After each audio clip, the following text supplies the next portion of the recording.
Okay, so good good day again 'no. So continuation sa ating week 6 na ating GMDSS. So first, for our continuation, we are going to discuss the ships station and the MMSI or the Maritime Mobile Service Identity. So each ships identified by the following. So sabi ko nga meron tayong tinatawag na ship's name, so meron din tayong call sign. So call sign or the official name of the ship preceded by necessary of the owner or there's no possible confusion with the distress urgency or safety signal. So, 'di ba meron tayong tinakal dati na merong mga vessel na magkakapareho ng pangalan.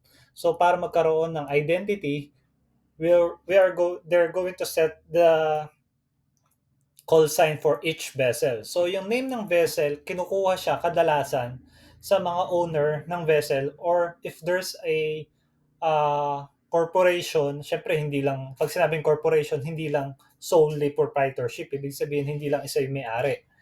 Tendency, pagbobotohan niya ng mga board members kung sino yung mananalo sa voting system na yun, kung ano yung magiging name ng isang vessel. So, if the vessel named after the for example, no, for your section, like for example, yung section niyo is Alpha, na pagbotohan na yung name of the vessel is MB Alpha Motor Vessel Alpha, then there's a call sign na susunod. Kasi hindi lang baka mamaya hindi lang vessel niyo may pangalan na MB Alpha. So the MB Alpha, there's a selective call sign or call number or call signal. So for the ship's name, normally the ship is named after the owner of the vessel. So that is the ship name. So kapag naman sa call sign, there's a all station open for the international public correspondence. So all amateur station and other station which are capable of causing harmful interference beyond the boundaries of the territory or geographical area in which they are located have a call signs. So each international series allocated to its call sign.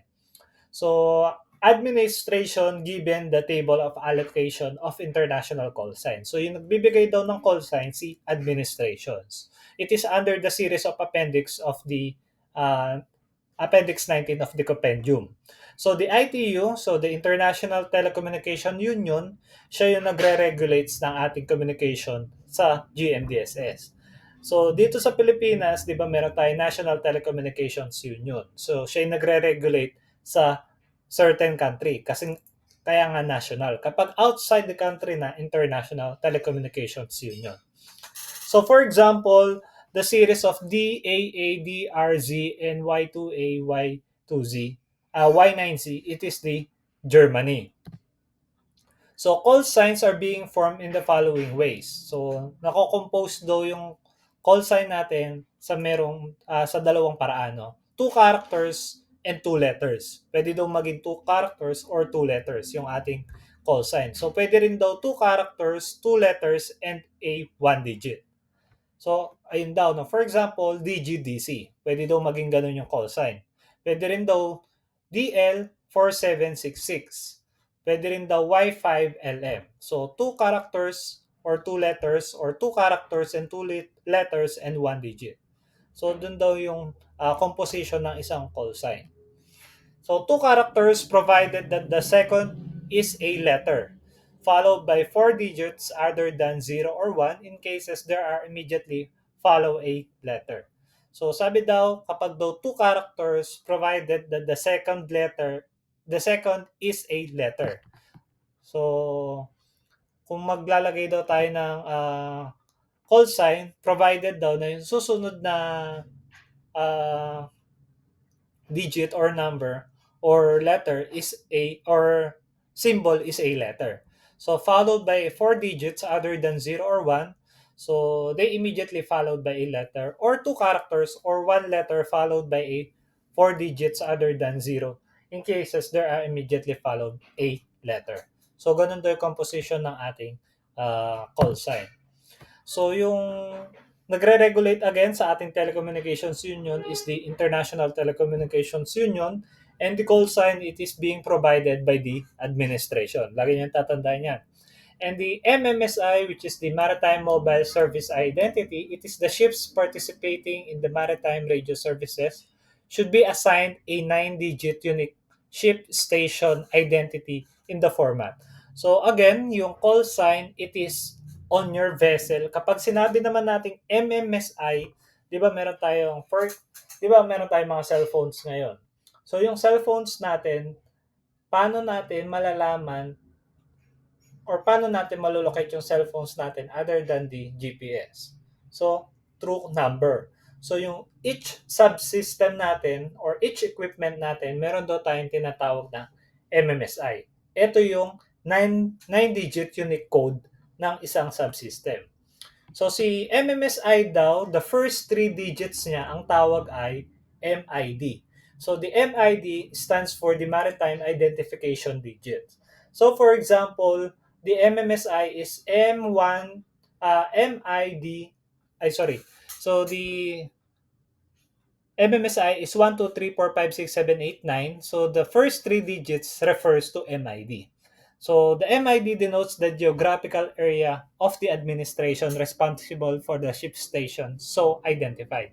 So, si MID daw, that is the geographical area of the administration. Example, sa Philippines, ano yung ating MID? So para malaman natin na yung number natin is came from the Philippines, we start it by 63. So ganun na lang para mas maintindihan nyo that the MID stands for the geographical area.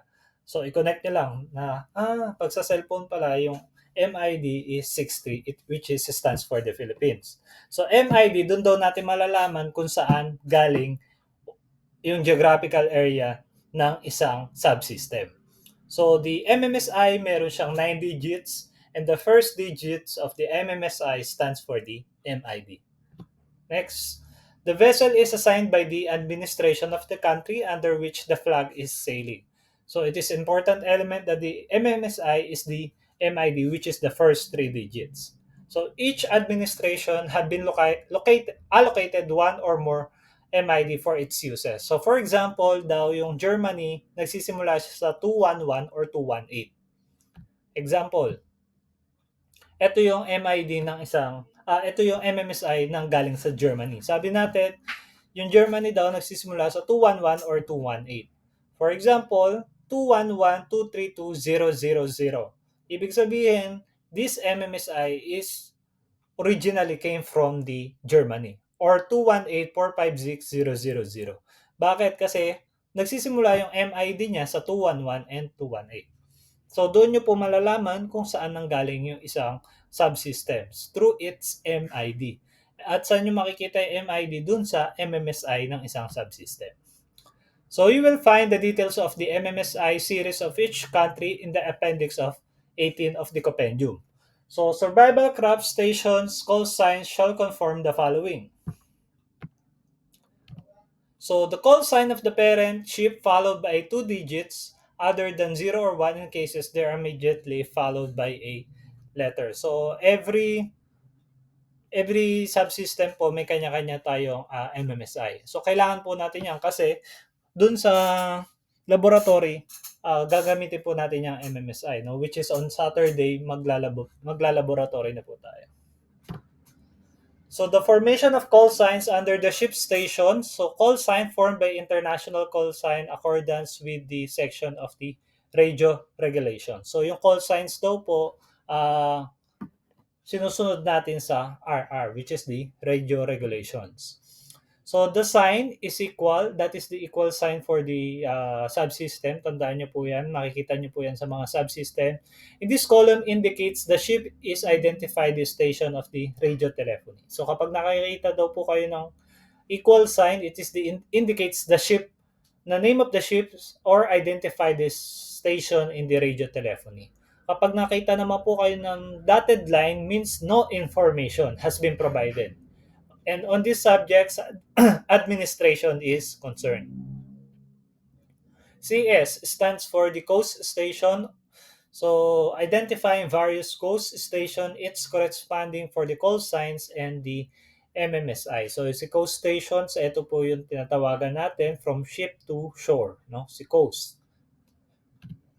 So in addition to call sign, coast station in the maritime radio services should assign a 9-digit unique coast station identity for the format of 0102345678 So yung MID po daw dyan sa ating coast station is yung 345.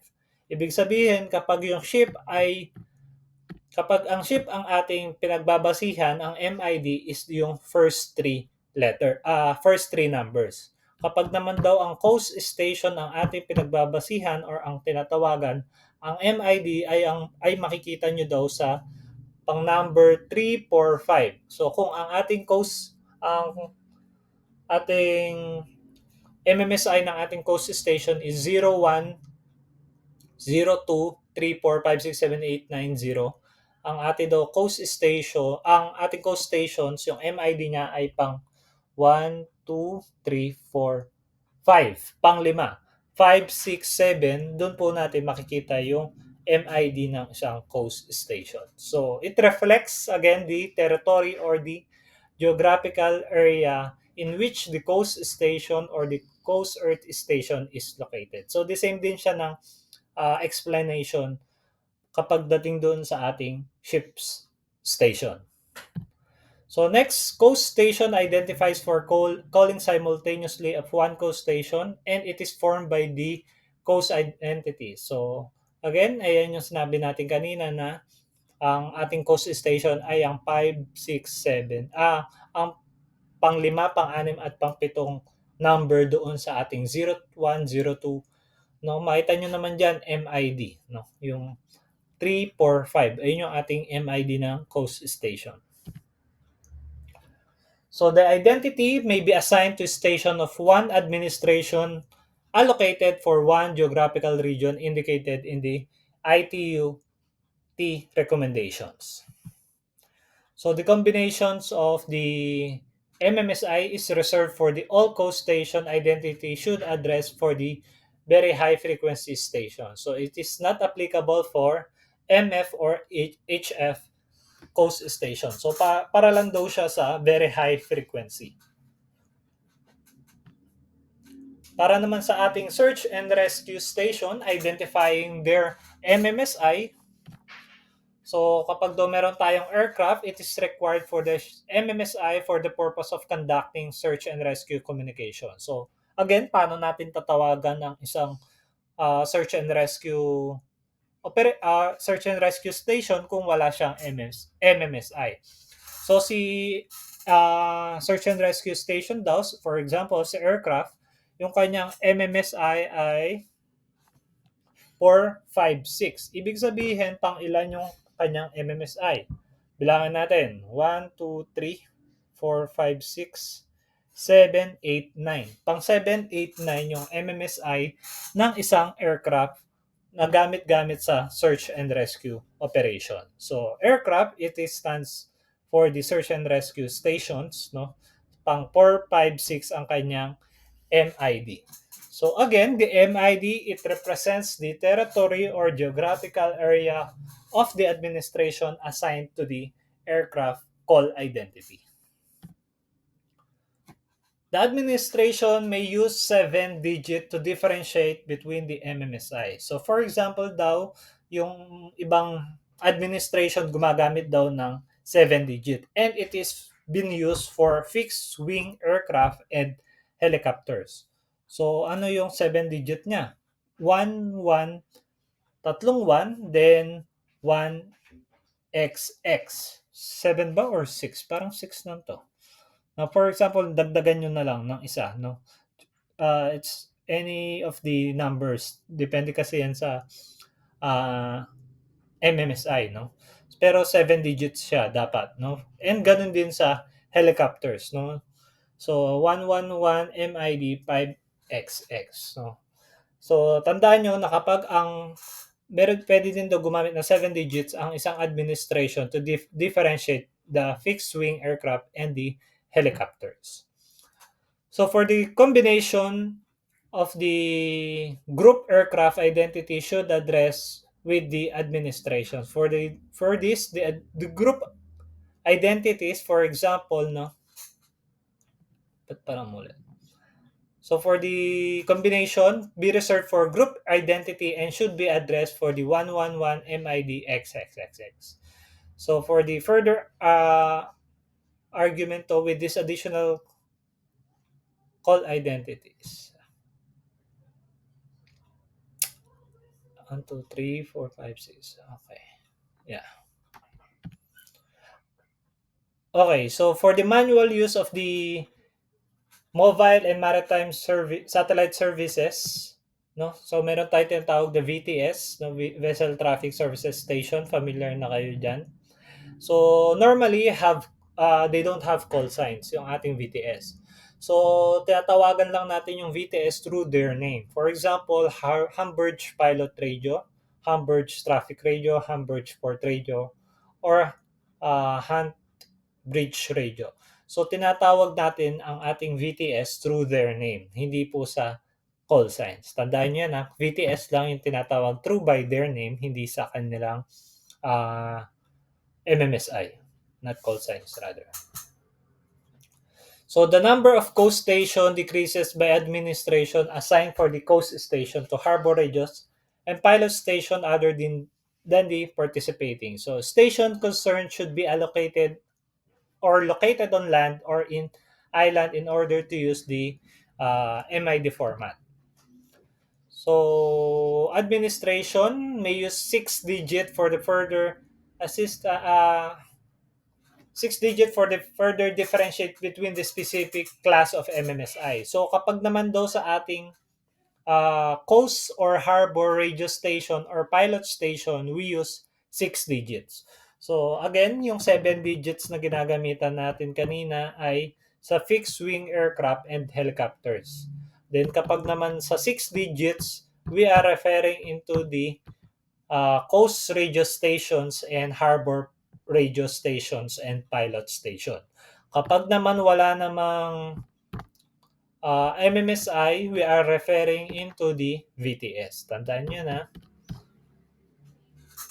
And pagdating naman sa ating radio signals, we are going to check on the Admiralty list of radio signals. Meron po yan sa bridge natin or even sa ating full mission bridge, makita nyo siya dun sa likod ng ating full mission bridge, meron kayong makita ALRS. Dapat meron siya dun.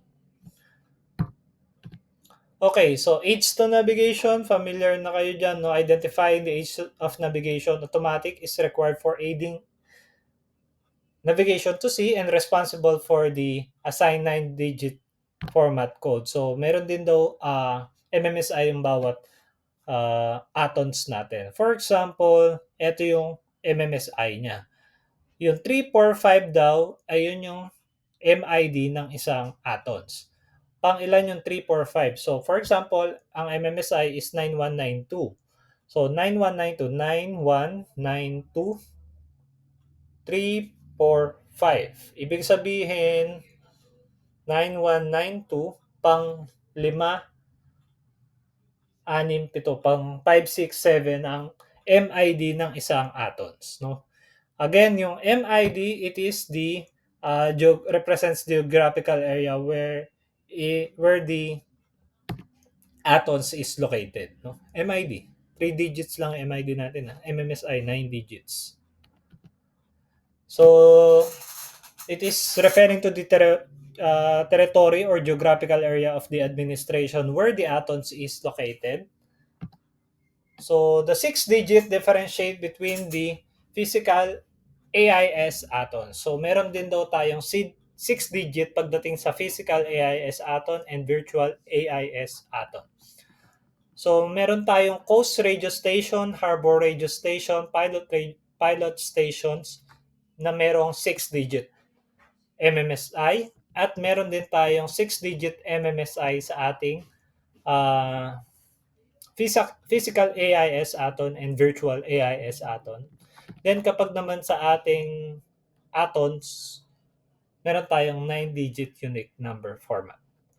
Kapag naman 7, meron tayo sa fixed wing aircraft and helicopters. Kapag naman VTS, wala tayong MMSI. Tandaan yan. Medyo nakakalito pero kaya niya. So aircraft stations are identified by call signs, no? Proceed by word designating to the owner of the aircraft. So again, so for the call signs daw that consists of two characters and three letters, an aircraft had a communicate with the coast or ship stations cases for the search and rescue. So this administration should assign for the MMSI. So pagdating naman sa associated craft with parent ship, no, the devices on this craft associated with the parent and unique identification code. So this participate with the assigned 9-digit unique code. And for this code, meron daw na MID sa ating associated craft with parent ship at ang kanyang MID is 345. So again, it is a 9-digit unique code also. Okay, ayan na yun. Hindi ko na ulitin. Then, meron din tayong man overboard. MOB stands for man overboard, no? So, these services may located for lifeboats, life rafts, and man overboard. Kasi, para saan ba ang ating associated craft with parent ship? So, yung mga naano natin, no? Nilalagay natin na craft na pwede ring ilagay sa parent ship. And for that, meron tayong tinatawag na technical. So, ito yung mga technical na ginagamit natin on board. Meron tayong radio wave propagation. We have the modulation, transmitter and receiver. The same thing with transmitting and receiving. We have also the batteries. Meron din tayong antennas. Digital selective calling or the DSC. RT, radio telex, safety precautions, and troubleshooting. So, next meeting ko na i-discuss yung isa-isa na yan, no? Pagdating sa radio wave propagation, diyan tayo magsisimula. So, for that, let's end the topic for the midterm for this technical, no? So, again, all of these discussions kasama po sa ating midterm exam, no? And as well, tandaan nyo, on Saturday we have a laboratory and that is the first laboratory na gagawin natin naman ay MFHF. So I will put a video on how to operate BHF DSC, no? Ayun yung una nating ipe-perform para ma-familiar na kayo bago pa tayo mag-perform on the laboratory on Saturday. Okay, so for that, no, hindi na ako magbibigay ng activity kasi meron tayong gagawin on Saturday and that is for our laboratory exercises. So again, thank you very much for your listening. Have a good day. Thank you.